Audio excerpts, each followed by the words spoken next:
You picked it up 4 minutes ago. Nothing happened. No notification, no message, no reason at all.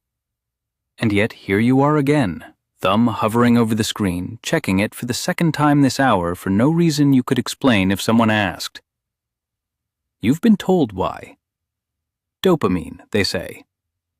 Your phone is a slot machine and dopamine is the coin. But that explanation is incomplete, and the real answer is far stranger. Dopamine is real.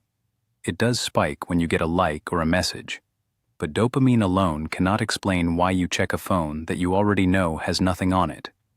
Something older is running underneath that impulse, something that has nothing to do with notifications at all.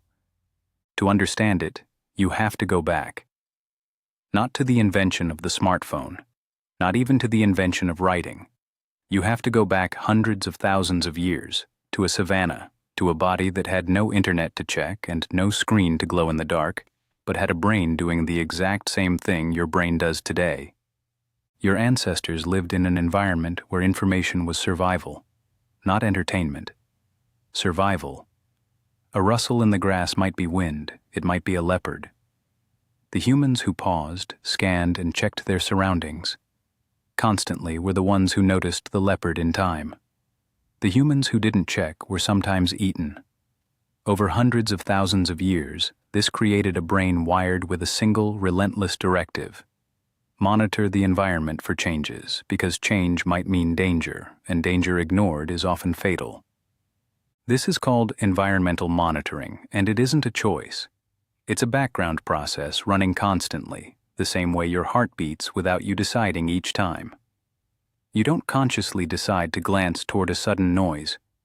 Your brain has already done it before you're aware you moved. This reflex kept your ancestors alive for an almost unimaginable stretch of time. It is, evolutionarily speaking, one of the most successful behaviors a human brain has ever produced. Researchers who study attention call this the orienting response, and it's measurable in milliseconds. A flash of motion in your peripheral vision pulls your eyes toward it before your conscious mind has registered that anything moved at all. Your pupils dilate slightly, your heart rate shifts. None of this requires permission from the part of you that thinks of itself as you. It happens first, and your awareness catches up afterward, often constructing a tidy explanation for a decision that was already made by older, faster machinery. Here's the strange part. Your brain cannot tell the difference between a rustling bush and a phone screen. Neuroscientist Daniel Levitin has described the modern information environment as one that exploits ancient detection circuitry never designed to filter thousands of potential signals a day. To your nervous system, every notification, every red badge, every unread count is processed through the same ancient pathway as that rustle in the grass. Could be nothing, could be important. Better check. And this is where it gets uncomfortable. You're not checking your phone because you're addicted to dopamine in some weak-willed modern way. You're checking it because a system built to keep you alive on the savanna is now misfiring constantly, hundreds of times a day, on a device engineered, sometimes deliberately, to trigger it. Psychologist B.F. Skinner discovered something in the 1950s that explains why this urge feels so impossible to ignore. He was studying pigeons, and he noticed something odd. Pigeons that received a reward every single time they pecked a lever eventually stopped pecking as often. But pigeons that received a reward only sometimes, unpredictably, randomly, pecked the lever obsessively, far more than the pigeons who always got rewarded. He called this variable ratio reinforcement, and it remains one of the most powerful behavioral conditioning patterns ever documented. Think about what that means for a moment. A predictable reward becomes boring. A predictable absence of reward becomes easy to ignore. But an unpredictable mix of the two becomes almost impossible to walk away from. This is the exact mechanism behind slot machines, and it is not a coincidence that the same psychological principle ended up inside the device sitting in your pocket.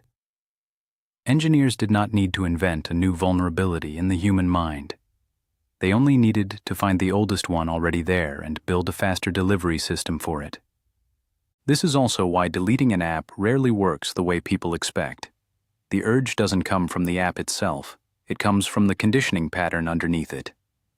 Remove the slot machine, and the part of your brain still expecting an unpredictable reward will simply look for the nearest substitute. A different app, a different screen, a different small glowing rectangle promising the same uncertain payoff. Your phone runs on variable ratio reinforcement. Sometimes you check it and there's a message.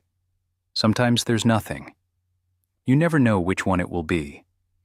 And that unpredictability is precisely what makes the behavior so hard to stop. If your phone buzzed every single time with something interesting, the urge to check would actually fade faster, the same way Skinner's overfed pigeons slowed down. It's the uncertainty that hooks you, not the reward itself. So you have two ancient systems colliding. One is environmental monitoring, built to scan for danger every few seconds. The other is variable reward conditioning, built to make uncertain outcomes irresistible. Your phone activates both of them simultaneously, dozens of times an hour, every single day. But there's a third piece, and it might be the strangest one. Anthropologist Robin Dunbar has spent decades studying why humans evolved such large brains relative to other primates, and his research points to one dominant pressure: social information. Humans are an intensely social species. For most of human history, knowing what was happening in your social group, who was upset with whom, who had formed an alliance, who might be a threat to your standing, was just as critical to survival as detecting a predator. Being cast out of your group in a small hunter-gatherer band could be a death sentence. There was no surviving alone out there for long. So your brain evolved a second monitoring system layered on top of the first. A constant, low-level hunger for social information. Who is thinking about you? Who noticed you? Who responded to you? Where do you stand? This system doesn't care whether the information arrives through a glance across a campfire or a notification on a screen. It just wants the update.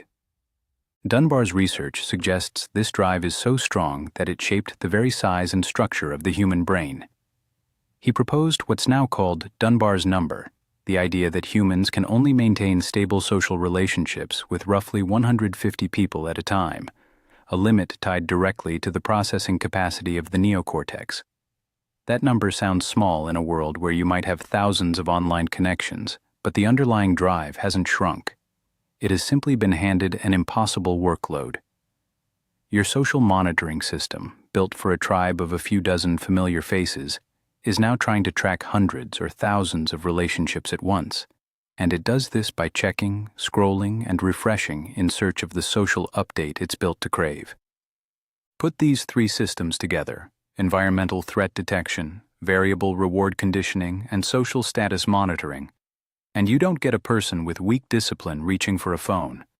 You get a nervous system doing exactly what it was built to do, except the environment it's responding to didn't exist for 99.9% of human history. Here's the part that should genuinely unsettle you. The people who design these apps know this. Former technology executives, including some who helped build the very platforms millions of people use today, have publicly described designing features specifically around these ancient mechanisms: the pull to refresh gesture mimicking a slot machine lever, the infinite scroll removing any natural stopping point, the notification badge using red, a color. Your visual system is hardwired to prioritize because for your ancestors, red often meant blood, danger, or ripeness worth investigating immediately. You are not picking up your phone 40, 80, sometimes over 100 times a day because something is wrong with you. You are responding, with total evolutionary logic, to a set of stimuli engineered to look exactly like the things your ancestors needed to survive.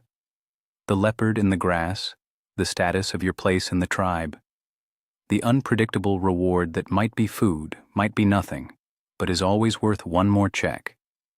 Knowing this doesn't make the urge disappear. The wiring is still there, doing what it has done for longer than language has existed.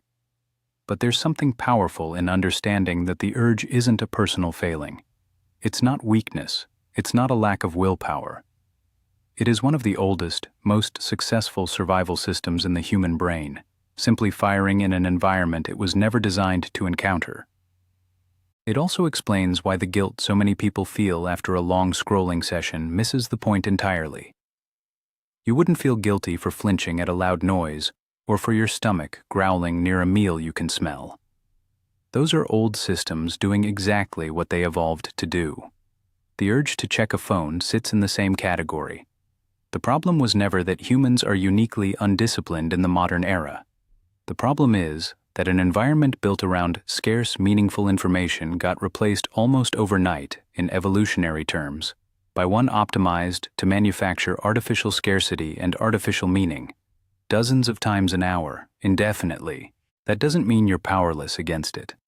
Understanding which system is firing, threat detection, reward uncertainty, or social status, is often the first step toward noticing the urge before acting on it. Some people find that turning notifications fully off interrupts the unpredictability that makes the pull so strong. Others find that physically placing the phone somewhere harder to reach adds just enough friction to let the impulse pass. None of these are cures. They're adjustments, small attempts to manage a 400,000-year-old system that was never built to live inside a glass rectangle that buzzes. So tonight, when you pick up your phone for the 5th time in an hour with no real reason, you won't have to wonder why. You'll know. Somewhere behind your eyes, a part of your brain that has kept humans alive since before recorded history is still scanning the grass, still listening for